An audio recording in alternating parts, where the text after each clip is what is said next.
Jadi ini adalah cara-cara atau teknik dalam memasak telur. Tapi dengan cara yang salah, kita juga bisa menemukan kesulitan untuk memasak ataupun bahkan merusak nutrisi menjadi racun bagi tubuh kita. Telur rebus, telur ceplok, dan telur dadar. Oke, sekarang kita masukkan saja di sini telurnya sebanyak 3 butir. Walaupun sebenarnya untuk panci 1 quart saucepan ini cukup hingga 9 sampai 10 telur, tapi kita hanya masukkan 3 dulu sebagai contoh. Kemudian kita masukkan di sini 1, 2, 3 sendok makan air untuk merebus. Di sini saya mau sharing tips sedikit. Kenapa sih kalau di Salad Master itu kita selalu masak menggunakan sedikit air, tapi nggak kayak masak dengan panci lain?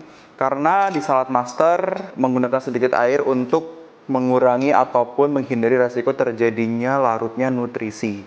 Karena air yang kita masak di sini adalah sebagai media panas, bukan sebagai bahan. Dan ada pertanyaan lagi mungkin kalau misalnya ada yang masak nasi, apakah airnya sedikit juga? Jawabannya enggak, karena air untuk masak nasi itu adalah bahan, bukan media. Kayak kita ngerebus sayur, ngerebus telur, air sebagai media, sedangkan masak nasi, air sebagai bahan. Nah sekarang pertanyaannya, kalau kita lagi masak sop, sayur bening, sayur lodeh, itu air fungsinya sebagai media atau sebagai bahan? Boleh dijawab di kolom komen ya teman-teman. Nah ini lagi-lagi kita tutup langsung. Dan kita masak dengan api sedang. Nanti kalau sudah ada bunyi klik-klik akan kita kecilkan. Oke. Nyalakan juga yang setengah sebelah sini dan sebelah sini. Oke, berikutnya kita akan masak telur. Teman-teman selalu mungkin bingung kalau misalnya pakai panci stainless itu masak telurnya lengket. Nggak kayak panci anti lengket, lebih gampang. Ternyata ada tekniknya. Sudah klik-klik, kita akan kecilkan apinya ke api kecil hingga nutrition protectornya tidak berbunyi lagi. Dan akan kita masak selama 7 menit untuk hasil yang maksimal telur rebus matang sempurna. Jika Bapak Ibu atau teman-teman di rumah suka telur yang setengah matang, boleh dimasak sampai dengan 5 menit setelah klik-klik. Sekarang kita akan masak telur ceplok atau telur mata sapi ya. Tadi sudah saya panaskan dulu kompornya, karena itu salah satu tips kalau kita mau menggoreng ataupun membakar apapun menggunakan panci stainless. Agar tidak lengket, kita perlu alat masak stainless ataupun panci yang sudah dipanaskan, sehingga kita bisa mengurangi resiko makanan kita lengket saat kita memasak. Di sini saya akan buka pancinya setelah dipanaskan. Lalu kita lakukan yang namanya tes air. Tes air di sini. Oke. Airnya sudah berbulir, artinya panci sudah bisa digunakan untuk memasak. Kita keringkan. Lalu kita boleh tambahkan spread oil seperti ini. Lalu kita bisa ceplok telurnya.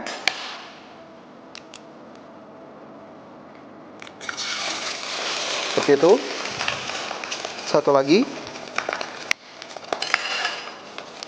Sebelah sini. Oke. Nah. Cukup. Sekarang kita tutup. Lalu kita matikan apinya. Oke, pasti teman-teman bertanya, loh, kok dimatikan apinya? Emang bisa masak? Nah, ini dia salah satu keunggulan Salad Master, bahwa Salad Master itu memiliki yang namanya lapisan ProTherm. Bisa dilihat ya di sini lapisannya. Ini adalah lapisan penghantar panas milik Salad Master yang kita sebut dengan ProTherm, yang menghantarkan dan mendistribusikan panas. Jadi pada saat kompor dinyalakan, panas api naik dari bawah langsung ke atas. Begitupun pada sisi sampingnya juga sama ratanya. Dan lapisan ProTherm ini bisa menyimpan panas. Makanya tadi setelah saya masak, Saya tuangkan telurnya, tutup pancinya, langsung dimatikan. Kita boleh tunggu sekitar 5 menit untuk mematangkan telur mata sapi. Terus kita bisa matikan apinya karena lapisan protein ini menyimpan panas untuk kita bisa menghemat energi ataupun resource lain saat kita memasak. Jadi teman-teman nggak perlu takut kalau kekurangan gas ataupun boros, karena memang sebenarnya dengan teknologi seperti ini kita bisa menghemat energi, mau teman-teman di rumah pakai kompor gas ataupun kompor listrik, kompor induksi, semuanya aman. Oke, berikutnya kita akan bikin telur dadar. Di sini sudah saya siapkan telurnya yang udah kita pecahkan, lalu kita kocok sedikit. Aduk, lalu kita bisa tambahkan daun bawang, dan di sini tambahkan juga daging giling. Ini sesuai selera teman-teman aja ya. Teman-teman mau kalau suka pedas tambahin cabai iris boleh, lebih suka bawang merah juga tambahin boleh, ataupun buat seasoningnya teman-teman suka tambahin bubuk kari juga boleh, kembali ke selera aja. Ini cuma ngajarin gimana cara masaknya yang lebih sehat dengan seperti ini. Oke, udah dicampur. Sama kita juga akan panaskan dulu pancinya. Kita tes juga dengan air seperti tadi. Oke. Sudah berbulir, artinya kita sudah bisa pakai untuk memasak.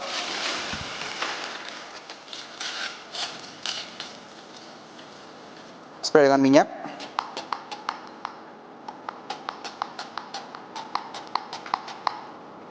Sudah, masukkan telur dadarnya, tutup, matikan api. Jadi dia tekniknya sama ya, seperti saat tadi kita masak telur ceplok, hanya bedanya dadar dan ceplok. Yang menjadi pertanyaan adalah kadang kita bingung nih, kan kalau ceplok putih amat, kuningnya dia dipisah, nggak kecampur, jadi lebih gampang diangkat. Kalau dadar kan kecampur, terus ada bahan-bahan lain juga dalamnya. Apakah itu bisa menyebabkan lengket pada pancinya? Nanti kita lihat. Oke, udah 7 menit, kita mau cek telurnya yang terebus pertama tadi. Lihat di sini. Panas. Iya dong, telurnya. 1. Telur yang tadi kita rebus sekarang mau kita coba potong.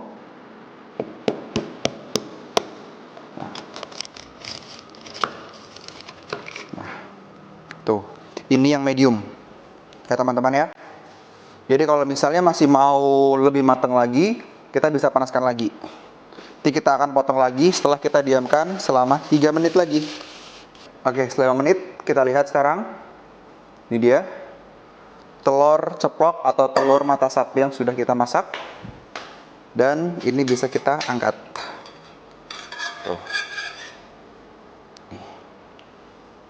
Oke, jadi masak, panaskan dulu pancinya, tes air, lap airnya, tuangkan telurnya, dan kemudian kita tutup panci, lalu matikan apinya. Matang sempurna.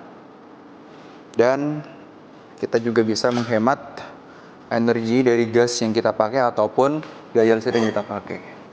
Oke. Sekarang 3 menit lagi kita lihat telurnya. Setelah 3 menit tadi kita udah bikin yang medium, sekarang kita mau bikin yang hard boil atau yang matang dengan sempurna.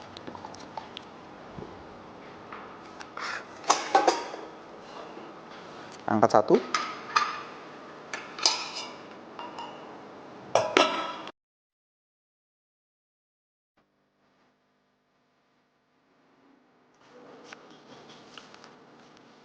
Nah, itu dia.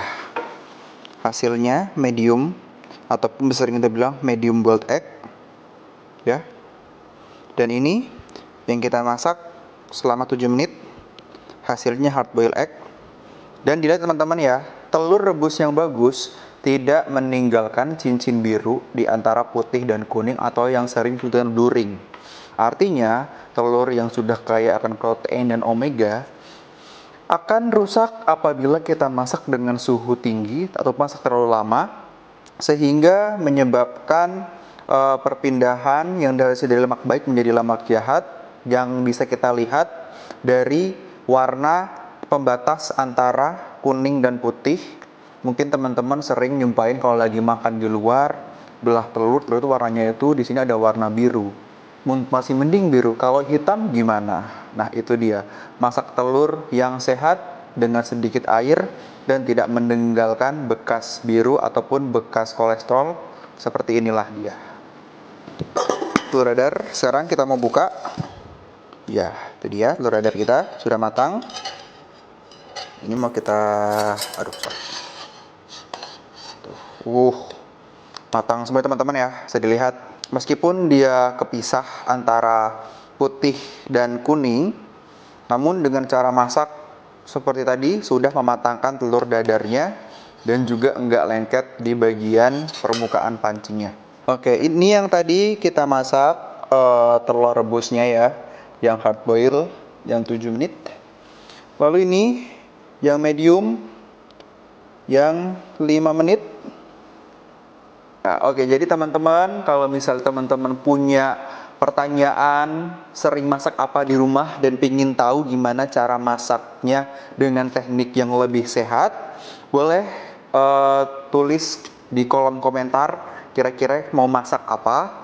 Dan buat yang pengen punya experience atau pengalaman langsung masak sehat menggunakan Salad Master, silahkan datang ke Jalan Sidoarjo nomor 1 Menteng. Di situ adalah studio Happy Healthy Cooking. Kita akan bantu teman-teman untuk mengajarkan ataupun sharing teknik masak sehat seperti apa.